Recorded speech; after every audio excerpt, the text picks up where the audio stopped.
Bonjour. Bonjour, nous allons parler de Man of Steel.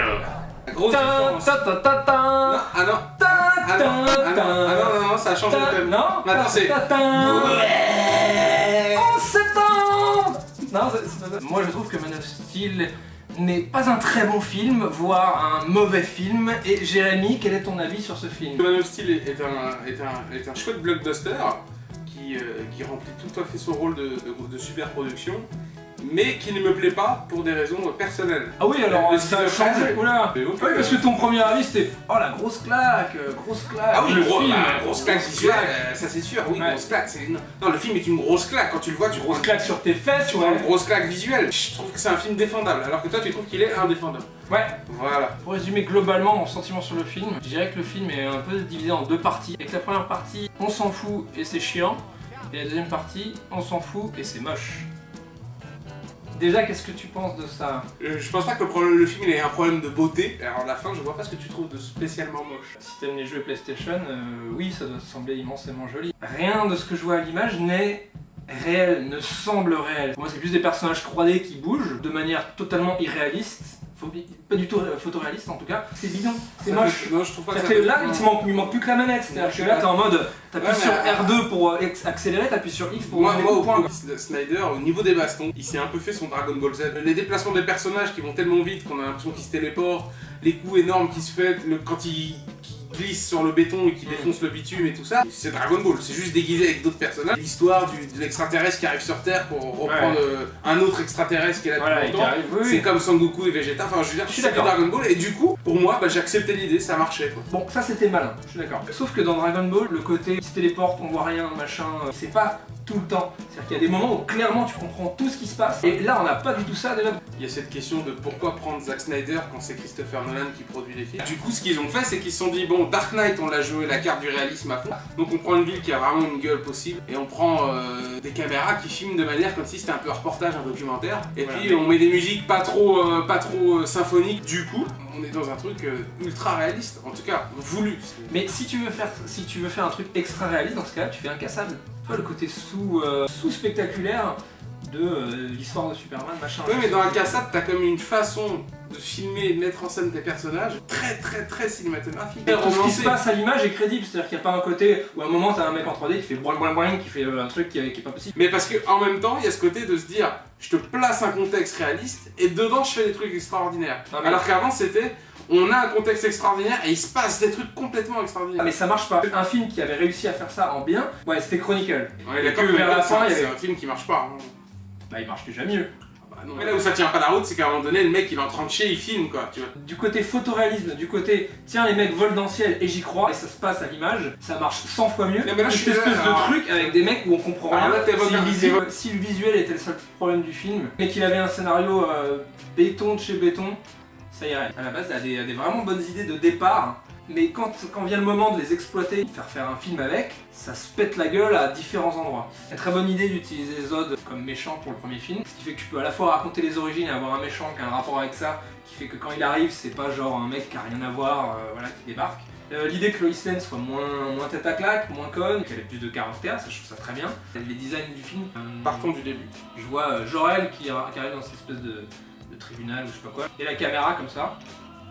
Déjà en fait, les premiers dialogues se répondent pas. Écriture blockbuster, genre on parle l'histoire de remplir quoi. Mais il n'y a pas du tout l'idée d'une interaction entre deux personnages qui parlent. Là dès le début j'étais genre oh merde. On est dans ce style de dialogue qui va avoir aucun sens. Non, moi je trouve Ça que se le met en début, ce qui est place. intéressant pour la défense du début, c'est la première fois qu'on découvre un Krypton concret. C'est vrai. On voit C'est ce vrai. qui s'y passe, on C'est voit vrai. ce qui y vit. Avant Krypton, c'était une sorte de décor en plastique Oui, blanc. oui. Les mecs ils vivent au Groenland. Si Non, on c'est peut vrai. avoir une image du film, le Groenland. Enfin, bref. Là, on sort de la scène du conseil, machin, nanana. Le plan suivant c'est un dinosaure en 3D, bonjour. Ok, on va être dans ce mode de un animal en 3D pour rien, voilà. Au fur et à mesure, c'est des grains qui se rajoutent, qui font que je me disais et au bout d'un moment, ça a tellement descendu que j'ai commencé à détester le film. De toute façon, ce film il part d'un mauvais principe. Nolan, avec ce qu'il a fait juste avant sur Batman, ils l'ont fait en sorte que Snyder ne fasse pas du Snyder. Moi, ce que j'aimais justement dans 300, c'était la clarté des combats. La façon de filmer le corps masculin, de le magnifier, tout ça, avec les muscles et tout machin. Superman, typiquement, c'est ça aussi, c'est toujours des postures, on dirait un truc de bodybuilding, quoi. Voilà, souvent les postures de Superman, c'est ça, quoi. Alors que là, tout ce qu'on voit, finalement, c'est...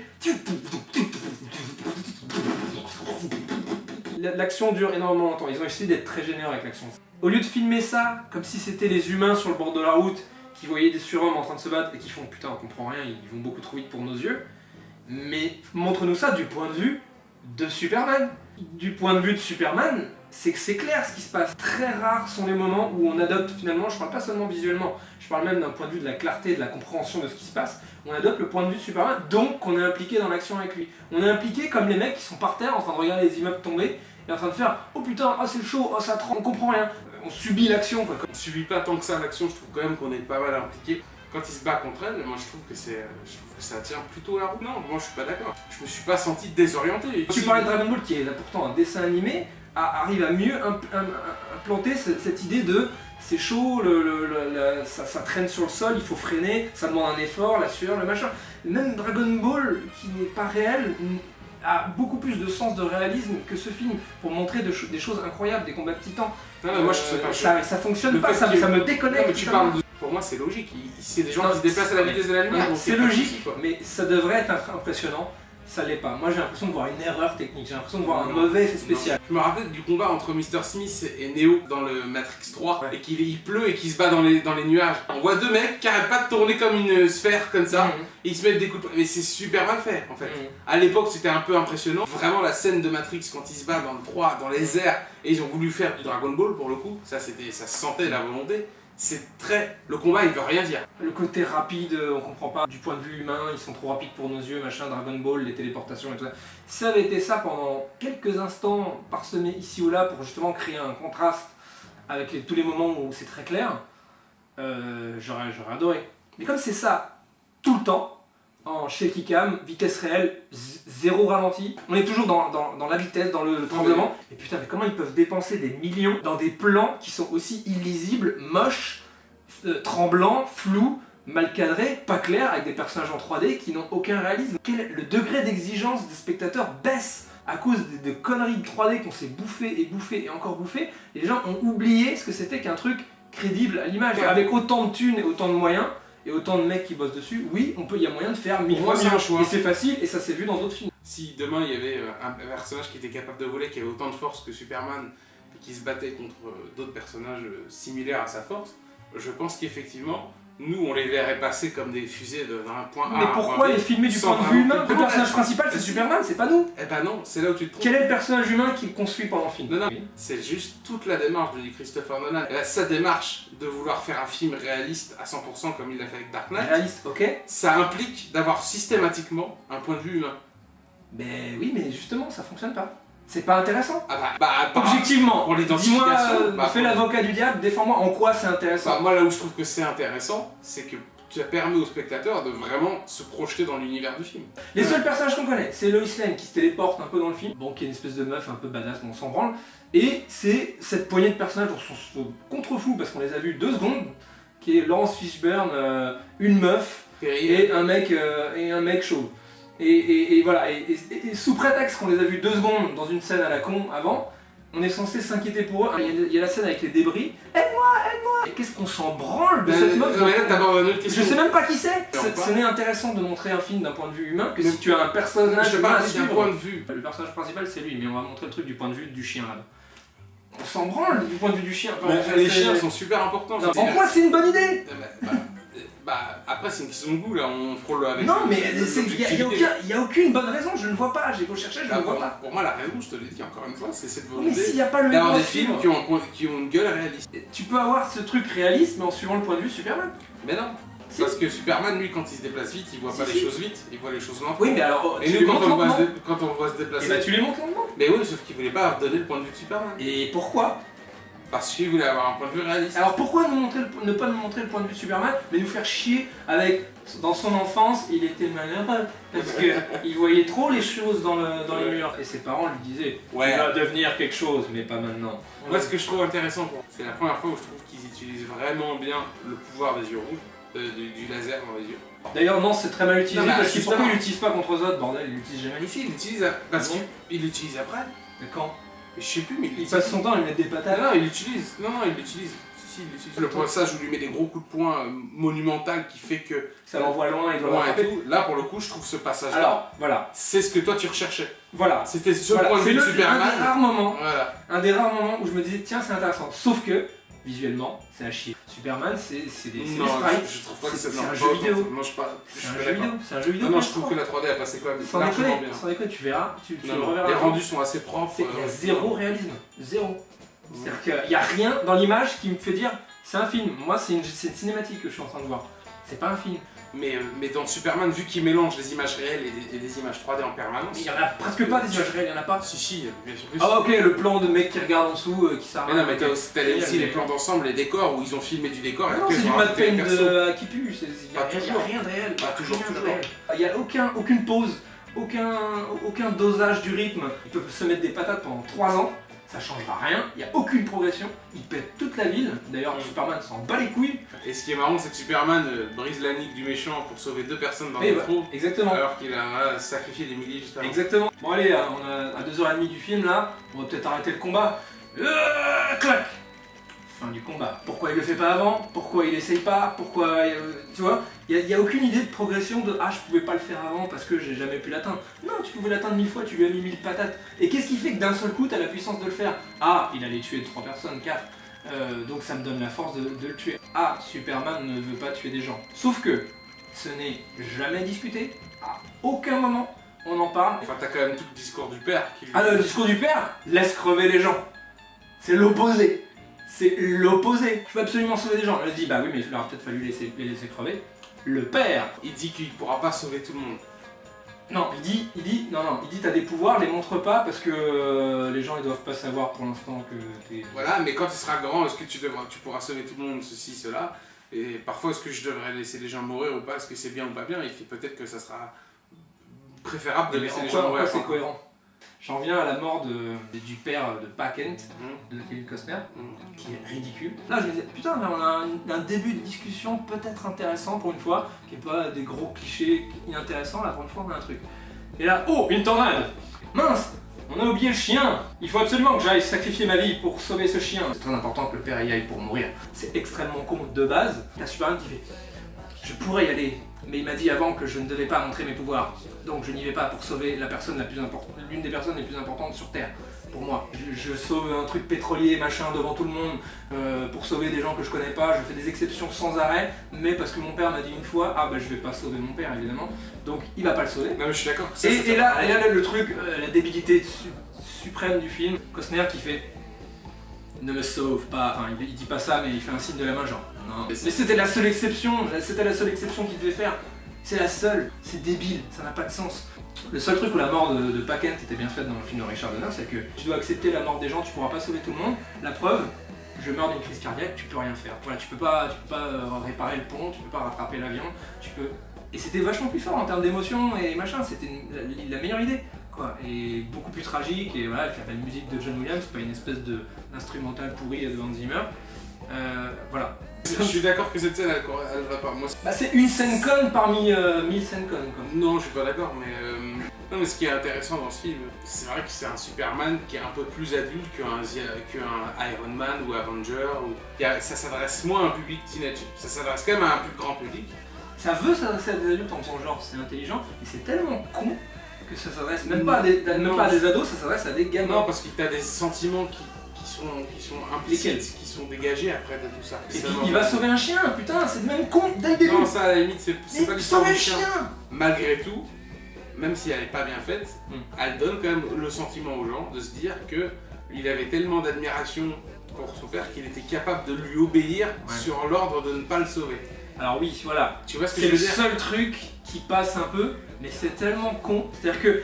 La façon de le choisir, ça, c'est un peu bizarre. Non mais surtout, vu les exceptions qu'il fait pendant tout le reste du film. L'argument de Costner à chaque fois, et de Jorel, et de tout le monde, et de sa mère, c'est de dire « Tu vas faire de grandes choses. Oui, de grandes choses, mais plus tard. » Pourquoi plus tard? Pourquoi pas maintenant? Pourquoi qu'est-ce qui empêche que maintenant, c'est pas le moment? Parce que le film a dit que c'était ça. Tout le temps. Ouais, mais parce que... Aucun intérêt. Parce qu'on est aussi dans un cycle, c'est une introduction, il faut aussi prendre ça comme ça. Mais le dire une fois, le dire une fois et demie. demie. Ils passent pas leur temps à dire ça, ils passent pas leur temps à Ils dire disent ça. que ça, sans déconner, ils disent que ça. Il explique à un moment donné que lui, il est quelque part, c'est une Il forme est bizarre, il est d'avenir. fait pour de grandes choses.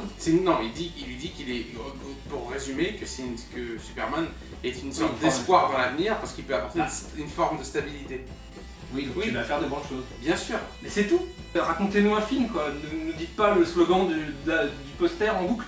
C'est pas des dialogues, ça. Non, moi je suis pas d'accord avec toi. C'est que c'est les effets de réel et la volonté de réalisme dans la psychologie, dans les personnages, dans les faits, dans les événements qui me gonflent. En revanche, j'ai trouvé que le film, d'un point de vue visuel strict, c'était photoréaliste. Globalement, ça, moi, ça m'a pas gêné. J'ai trouvé ça très regardable et je suis rentré dedans. Ouais. En revanche, ce qui m'a fait chier, c'est cette volonté de cadrer tout le temps à l'épaule. C'est cette volonté de filmer les choses comme si c'était plausible en vrai, comme si ça pouvait exister. Mais c'est super dur. C'est mal faire un film sur Superman. Je suis sûr que dans la série c'était mieux fait. Je suis sûr que dans Smallville c'est mieux fait. Parce que voilà, on a mis l'épisode pour le faire. Oui, mais on a mis l'épisode pour le faire. Et si on a fait des séries sur un personnage principal, c'est qu'il devait bien être intéressant. On va voir ce qu'ils en font dans le 2 s'ils arrivent à en parler. Pour moi, la seule scène où je commence à connaître Superman et voir l'intérêt de le filmer, c'est la scène de l'interrogatoire avec Lois Lane. Salut, je sais que je suis surpuissant, mais je fais exprès d'être faible devant vous pour vous montrer que je veux pas vous faire de mal. Vous pourrez pas m'arrêter, je suis trop fort pour vous, vous pourrez pas m'arrêter, mais je sais vraiment, le fait que je sois là montre clairement que je suis de votre côté et que je veux être de votre côté. Il faut que vous me croyiez sur parole, vous avez pas le choix de toute façon. Moi je trouvais ça bien, cette espèce de truc de si je veux je peux vous péter la gueule, cette espèce de confiance en ce que je peux, dans ses pouvoirs. Tu vois qu'il y a des choses bien dans le film. Non mais c'est la seule scène mieux. Moi j'ai trouvé ça génial qu'ils aient gardé ce point très important dans le duo Superman-Lois Lane. Normalement, le problème de Lois Lane, c'est que c'est un obstacle à Superman pour qu'il sauve les autres. Et elle passe son temps à tomber du ciel, et il doit tout le temps aller la sauver pendant qu'il se bat avec tout le monde. C'est une forme d'humour qui marche très bien, et je trouvais ça intelligent de réinjecter ça. Mais c'est pas drôle dans le film. La romance du film est quand même génialistiquement nulle. Elle enquête sur lui, machin, elle le retrouve. En gros, à ce stade du film, ils sont plus ou moins potes. Il n'y a pas encore eu vraiment une démonstration de vraie attirance, des vrais trucs. Et à un moment du film, il sauve Lois Lane qui tombe d'un avion sans faire exprès, qui a eu un gros coup de bol parce que si elle était restée sur l'avion, elle avait plus de chance en tombant de l'avion qu'en restant sur l'avion. Ouais. Il la repose, et là, ils s'embrassent. Bah oui, oui, mais embrassez-vous. Mais c'est tellement logique. C'est-à-dire qu'il n'y a aucun... C'est pas du tout amené. C'est-à-dire que je suis allé le voir avec une copine à moi qui est très super fan de Superman et justement du côté romantique, Lois Lane, machin, le côté de la série, Smallville, tout ça, le côté fille un peu du Superman. Elle a vu cette scène, elle a fait quoi? Même elle, le côté soi-disant romantique qu'ils ont mis là exprès pour plaire aux filles, elle a rejeté totalement parce que c'était pourri, c'était amené de manière ah oui, il faudra peut-être qu'ils s'embrassent. Bah embrassez-vous. Une romance, ça se crée, ça s'écrit. Le mec qui a écrit ça, il a aucune idée de comment écrire une romance dans le cinéma. Le mec qui a écrit ça, tu l'aimes pas par défaut. David S. Goyer, c'est le mec qui ruine tous les scénarios. Moi, de ce que j'ai pas aimé dans le film, c'est pas les problèmes de scénario qui, pour moi, sont acceptables parce que c'est un blockbuster et il faut que ça aille vite, on n'a pas le temps de tout faire. Donc, il y a un niveau d'exigence super bas, quoi. Non, c'est pas super bas. Moi, j'ai vu 1 milliard de fois pire. Enfin, tu vois, The Avenger, de la minute 1 du film à la dernière du film, je souffre. C'est comme si on filmait un centre de rééducation pour les trisomiques et on te montre ça pendant 1h30. Pour moi, The Avenger, c'est l'équivalent de ça. Et encore, je suis sympa, je pense que ça serait plus intéressant de voir les trisomiques. Je suis pas un défenseur absolu d'Avenger, mais je trouve ça beaucoup mieux fait. C'est Black Caramba. Je trouve ça beaucoup moins. Tu ouvres un Caramba et écrit Avenger. Comment tu peux dire, oh, les faiblesses de scénario m'importe peu dans Man of Steel, machin, quand la moitié du film, c'est une espèce de truc comme ça décousu avec des flashbacks dans le désordre qui n'a aucun sens, qui te font chier, qui sont inintéressants au possible. Moi j'ai trouvé ça beaucoup plus intéressant comment ils t'expliquent les origines de Superman. Comment ils les expliquent les origines de Superman? Bah justement, tu les vois les origines de Superman. Moi je vois des anecdotes, je vois pas une origine, je vois pas un mec qui grandit et qui se crée une espèce de truc. Je vois des anecdotes dans le désordre. C'est pas grave parce que finalement c'est l'ensemble qui va créer la mémoire de ses origines. Oui mais on le sait tous. On connaît l'histoire de Superman. Pour moi, c'est la première fois que le costume c'est bien amené, c'est la première fois que c'est logique et cohérent. Alors, ok, bon. C'est juste la tenue royale des nobles sur Krypton. Ouais. Et vu que c'est un fils de noble, et ben quand il décide de se mettre au-dessus des humains, de leur montrer qu'il est au-dessus d'eux, et ben ils revêtent justement la tenue de ses ancêtres. Je suis d'accord. C'est logique. Il y a un problème de cohérence même de base. Jor-El qui fait, tu seras une espèce de dieu pour eux, tu leur remontreras la voie et tout et tout. Il sait très bien qu'en voyant là-bas, il y a un mec, Zod, qui veut absolument lui courir après et qui va chercher à le détruire. Donc, c'est extrêmement facile comment Zod se sort de ça. Alors, la planète Ce qui est facile, c'est n'importe quoi. Non mais voilà, la planète explose et il était soi-disant dans une prison impossible de s'échapper. Et là d'un coup, la prison. Et là il fait oh, c'est génial, en plus notre prison, si on fait ça, on a un super vaisseau. On est passé de je suis le perdant à je suis méga avantagé plus que tout le monde. C'est pas... Ce qui est logique, hein, si la planète complexe. explose et que tous les centres de contrôle se désactivent en explosant, c'est logique que la prison qui est à je sais pas où, elle se désactive aussi. Ouais, je trouve ça un peu gros. L'origine du début sur Krypton nous le raconte 2 fois. Ah, il faut absolument prendre le codex, donne-moi le codex. Et non, je ne te donnerai jamais le codex, car le codex. Moi je dis, c'est quoi le codex? Et on te le dit 1 heure après, genre, ah oui, le fait, le codex, c'est ça. Ah, tu pouvais pas me le dire au moment où ça m'intéressait. C'est devenu totalement accessoire. C'était la raison de courir. Oui, mais c'était la raison de courir des mecs. Tu te dis, ah oui, c'est important. Pourquoi? De même que, encore une fois, dans l'enchaînement des scènes, le vaisseau de Superman arrive sur Terre. Scène suivante, un mec, un brun avec des yeux bleus, sur un bateau. C'est probablement Superman parce qu'il ressemble au mec de l'affiche, mais on le sait pas. Rien ne nous le dit. Ouais. Il est sur un bateau et puis oh là là, attention. Et là d'un seul coup, il soulève des trucs et il fait machin. Il dit ah bah ça doit être Superman. Mais pourquoi il est arrivé là? Pourquoi? Comment? Ok. Non, mais tout ce qui t'a pas plu, en fait, c'est le montage là pour le coup. C'est le choix. Non, non, c'est la narration. La narration du montage, qui est particulièrement celle des flashbacks. Oui, mais. Tu l'as pas trouvé. Moi, je suis d'accord que quand j'ai vu la météorite de Superman s'écraser, Ouais, qu'on passe au bateau, la rupture au son et à l'image, elle est tellement mauvaise que j'ai trouvé que l'effet voulu, j'ai compris ce qu'il voulait faire comme effet. Ça ne marchait pas. Et ça ressemblait plus à un problème technique qu'à un effet voulu dans le film. Ok, le but est de te prendre au dépourvu et de partir de, pas zéro, mais de te dire ah tiens il est fondu dans la foule, donc nous si on le reconnaît pas, ok. Ce qu'il apprend dans la vie, il le fait évoluer ensuite, il apprend ensuite ça, il apprend ensuite ça, il apprend ensuite ça. On nous le balance pêle-mêle, comme si c'était pas important, et avec évidemment cette leçon extrêmement importante de tu vas faire de grandes choses. Non, mais ce que je veux dire, c'est qu'il répétait, sans déconner, 4 fois. C'est bonne idée du film, voilà. Je dis un point positif, le truc de je maîtrise pas mes sens, attention, je vois trop de trucs. Ok. Il s'enferme dans le placard, sa mère vient le voir, et puis il fait oh la terre est trop grande, machin.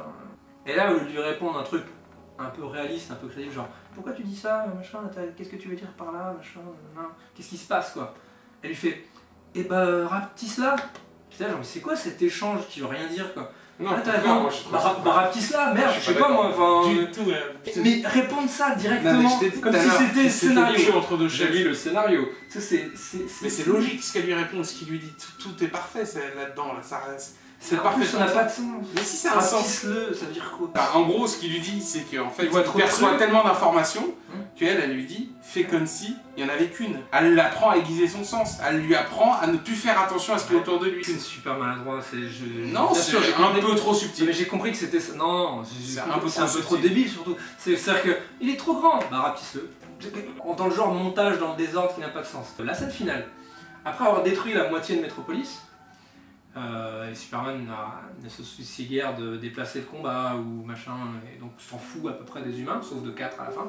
T'as cette scène géniale dans le Daily Planet. Dans le Daily Planet. Il arrive donc, alors tout le monde est là, super souriant, tu vois à la fenêtre, rien de détruit, aucun débris, aucune conséquence. Et alors on peut dire oui, c'était 1 an après, oui, bah il aurait attendu aussi longtemps pour venir, pour se pointer et tout. Et là on nous fait enfin la présentation des personnages secondaires dont on est censé se soucier avant. Et là on nous montre les petites scènes de drague, machin, la vie de bureau et tout machin. Et à ce moment-là je dis mais qu'est-ce qu'on s'en branle de ça? Et il n'y a pas eu 1000 morts là, il n'y a aucune conséquence dans le décor, dans le truc, dans même ce que vous dites quoi, dans l'humeur. Non. Ma théorie c'est que cette scène ne devait pas être à la fin. Et elle devait être beaucoup plus tôt dans le film, qui voulait peut-être instaurer l'idée de Clark Kent avant. Ils se sont dit ça n'a pas sa place. Donc on va le mettre à la fin. J'en sais rien, si ça se trouve non, et si c'est pas le cas, c'est extrêmement con. Dans tous les cas, c'est con. Ah, Clark Kent, Superman, c'est il met des lunettes, personne ne le reconnaît, pas de problème. Et je me dis tiens, c'est marrant, pendant tout le long du film, ils évitent un peu ça et ils font autre chose. Ça peut être intéressant. Genre Clark Kent, c'est cette espèce de mec qui se plante dans la campagne. Sauf qu'à la fin du film, en fait, je mets des lunettes, personne ne me reconnaît, tout le monde m'a vu sur des millions de chaînes de télévision détruire une ville, on m'a bien vu en gros plan 1000 fois. Avec la technologie moderne par des journalistes et on ne me reconnaît pas. Enfin, c'est-à-dire que c'est mis comme le truc genre c'est super réaliste et c'est super crédible alors que c'est nul. On arrive avec le truc le plus ringard. C'est comme s'il mettait slip rouge à la fin. Et au fait, j'ai un slip rouge. Toi, et là et au fait, je suis Clark Kent. Et c'est genre finir là-dessus, c'est la cerise de merde sur le tas de merde. Je suis pas d'accord. Mais c'est horrible, c'est horrible. Non, je suis pas d'accord, c'est pas horrible. Non. Que tu puisses pas trouver l'idée, que ça te plaît pas l'idée, d'accord. Donc, tout ce que t'as dit dans le général, ça m'a pas dérangé autant que toi. Vraiment pas. Donc l'exigence, évidemment. Non, c'est pas une question d'exigence, c'est une question de goût. Et t'en baisse. Non, c'est pas en baisse puisque. On s'en fout maintenant que ce soit bien écrit, bien filmé, ça peut être n'importe quoi, du moment qu'il y a un Superman dessus. Non, justement, je dis juste que je trouve ça plutôt pas toujours mal écrit. Je trouve que c'est plutôt bien écrit et que parfois il y a des défauts. Alors que toi, tu trouves que l'ensemble est une merde monumentale. Oui. Moi, ce qui m'intéresse dans Superman, c'était quand même cette notion de super-héros qui est quand même assez forte et qu'on ressent, je trouve. Et on a ce côté, genre, voilà, on a un personnage super, on a un personnage qui a un super pouvoir et qui va pouvoir sauver les gens de manière super. Dont on ne connaît pas la philosophie ni la psychologie, on ne connaît pas. Comme dans quasi tous les Superman ou dans Man of Steel, ce qui m'a dérangé, c'est d'aller voir un film en disant je vais voir un film de Snyder et de repartir en disant putain, j'ai vu un film de Nolan de plus. Oui. Un de plus. Et c'est ça qui m'a fait chier. Ce film-là, comme on disait, c'est qu'il est trop uniquement sensoriel et pas émotionnel. C'est-à-dire que j'ai pas eu d'émotion dans la mesure où, à aucun moment, je me suis senti triste, ému, ou heureux, ou même inquiété, peur, rire. Il y a quasiment, il y a pas d'humour dans le film. Voilà, tous les sentiments. Il y a 2 blagues, et la deuxième est juste pourrie, c'est la meuf qui fait « Il est mignon ». Et là tout le monde rigole genre « Ah c'est de la merde ». Il n'y a pas assez de sentiments. Il n'y a que du sensoriel, c'est-à-dire des chocs, des bastons. Pas agréable. Des choses qui font waouh, t'en as plein les yeux, ça explose partout. Alors, quelques jours après Man of Steel, j'ai revu le Superman Returns qui officiellement est le navet de tous les Superman. Je crois que les gens n'ont pas vu Superman 4 à mon avis. Voilà, Man of Steel c'est Superman 4 avec beaucoup plus de millions de dollars. Non, mais c'est le même film, c'est aussi con que ça. C'est aussi con avec plus d'argent, parce que l'autre ils avaient pas d'argent donc il y a un côté toc. Là il y a un côté. Non, il y a des trucs super intelligents dans Man of Steel. J'aimerais bien savoir les. Mais je te le dis, moi tu critiques énormément cette scène avec le père qui lui dit non, bouge pas et l'autre qui va pas. Certes, c'est con, la façon dont c'est amené, c'est très con, mais ce qui en dégage comme idée, c'est très fort. Et il y a plein de choses comme ça dans tout le long du film qui sont très fortes et que je trouve très intéressantes. Et il y a eu cette promesse un peu pas tenue de te dire j'allais voir Zack Snyder, de voir un film de Snyder sans ralenti, alors que c'est un film qui s'y prête grave de faire un ralenti. Exactement. Là par contre je te rejoins totalement, mais ça va avec l'idée de lisibilité que je demande du film, parce que un truc surhumain comme ça, c'est que en le filmant en ralenti ou en déformant un peu le temps que tu arriveras à le rendre lisible et totalement et beaucoup plus appréciable que maintenant, pour nuancer. Du coup j'ai revu celui de Bryan Singer, qui certes a un souci de mollesse, t'as une tendance à fondre sur ton fauteuil et dire je me fais chier, mais paradoxalement, dans la façon dont c'est filmé, réalisé, amené et tout, c'est plus. Il y a un côté enchanté un peu, il y a un côté féerique, il y a un côté héros. Il y a un côté conte de fées. Je trouve ça dramatique qu'on en vienne à trouver des bons côtés. Parce que c'est mieux éclairé, parce que t'as une lumière qui. Là pour le coup, t'as une lumière qui est jolie, qui est belle à regarder. Ça n'en fait pas un bon film, mais je dois avouer que je préfère beaucoup plus cette approche. Pour moi, il aurait fallu l'effet de Man of Steel mélangé à la façon de faire Superman Returns. À la limite. Tu vois ce que je veux dire? Et un scénario. Moi je trouve que l'acteur, moi pour l'instant c'est mon personnage, c'est mon acteur préféré de tous les Superman. Bah, je le trouve pas, mais là je pinaille pour le coup. Moi je préfère lui que Christopher Reeve. Ah oui? Ouais. Je ne mettrais pas non plus sur un piédestal Christopher Reeve, mais je le trouve quand même supérieur en tant qu'acteur. Je le trouve un peu limite, un peu faiblard comme acteur, mais bon, pas mauvais quoi. Voilà, je m'en contente. Et dernière remarque, il y a une scène où Zod il fait je veux Superman sur mon vaisseau et Lois Lane. Pourquoi? Pour rien, pour qu'elle puisse s'échapper. Non, c'est pas vrai. C'est parce que Superman est indestructible, comment lui faire du mal? Bah prenons quelqu'un qu'il aime bien. Ils s'en prennent même pas à elle, ils s'en prennent à lui. Mais après c'est pour son principe. Non, c'est pour mieux qu'elle puisse parler, qu'elle puisse se faire expliquer le truc par Russell Crowe, et que Russell Crowe lui dit tu vas prendre cette clé, et cette clé est très importante, il faut la pousser jusqu'au bout. Non. Et après elle fait ah non, je sais pas m'en servir, il faut la pousser jusqu'au bout. Ah oui. Génial, une foule de conneries comme ça. Sur Terre, oui, le soleil et l'air de la Terre te donnent plein de pouvoirs. Ok. Mais sur notre vaisseau, tu perds tous tes pouvoirs parce que c'est l'air de Krypton machin. Ok. Dans l'espace, comment ça se passe? Pas de problème. Pas d'air égale plus de pouvoir que l'air de Krypton? Je ne sais pas. Ce que je veux dire, c'est que pourquoi installer ce truc d'air, pas air, machin, s'il va aller dans l'espace? Non, c'est pas ça. C'est que, en C'est fait, naze. c'est que la force l'attraction terrestre. C'est pas que ça, ils disent clairement l'air, je l'ai vu deux Non, fois. le champ magnétique de la Terre n'est pas le même que sur Krypton, du coup, c'est pour ça qu'il peut voler. Et en fait, en vrai, C'est pas que ça, je c'est t'appelle- le pouvoir, c'est la force aussi.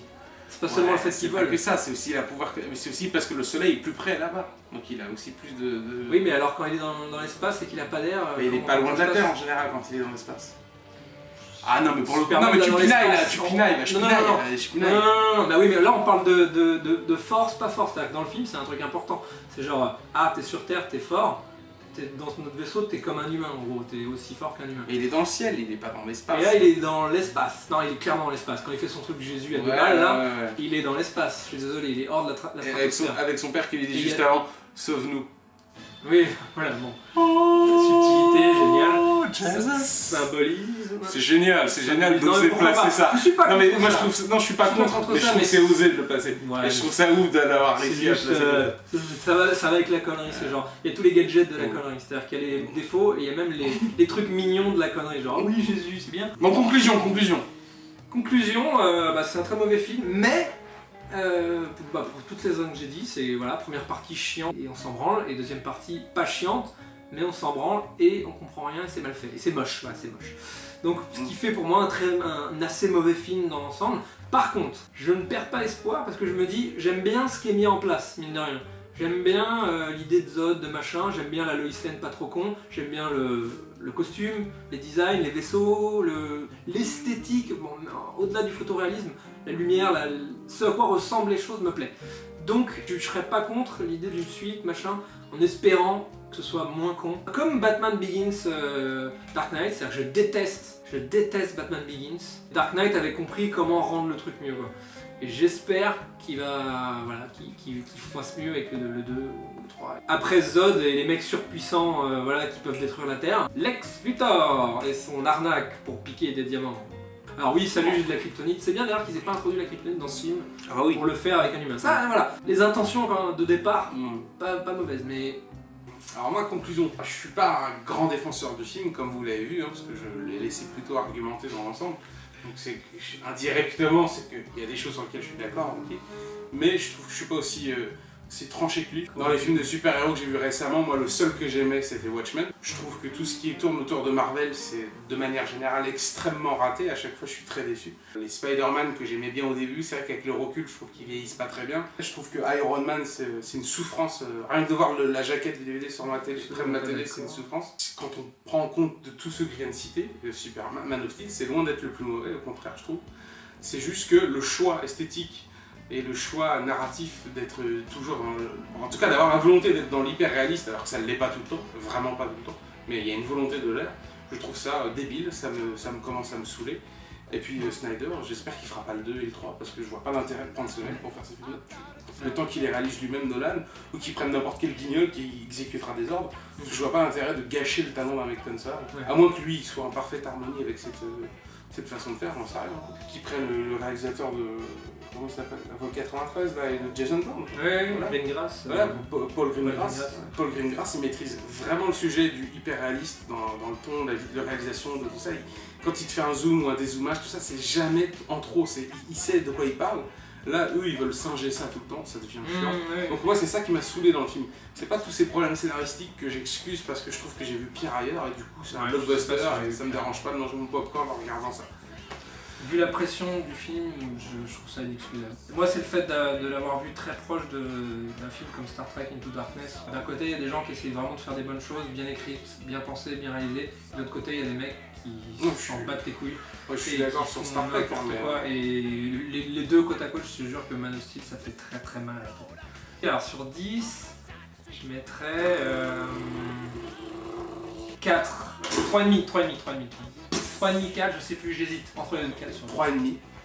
Allez, 3,5. Et moi, je vais lui mettre 5,5. Ah bah si. Ce qui est pas beaucoup. Il y a la moitié que j'aime bien dans le film et l'autre moitié Ah, que j'aime pas. d'accord, laquelle moitié? Ce que j'aime bien dans le film, c'est toute la réinvention, l'interprétation du personnage, et puis Dragon Ball Z pendant un certain temps du film. Et puis ce que j'aime pas, c'est le choix tout le temps de réaliste, ça me saoule. D'accord. Ok. Voilà, j'espère que ça fera réfléchir certains d'entre vous, et surtout ceux qui ont aimé le film, car je pense que vous êtes des gens terribles, et vous devriez Ne mourir. l'écoutez pas. Voilà. Ne l'écoutez pas. Il adore Madame Doubtfire. J'adore Madame Doubtfire, ça n'empêche pas que... Salut.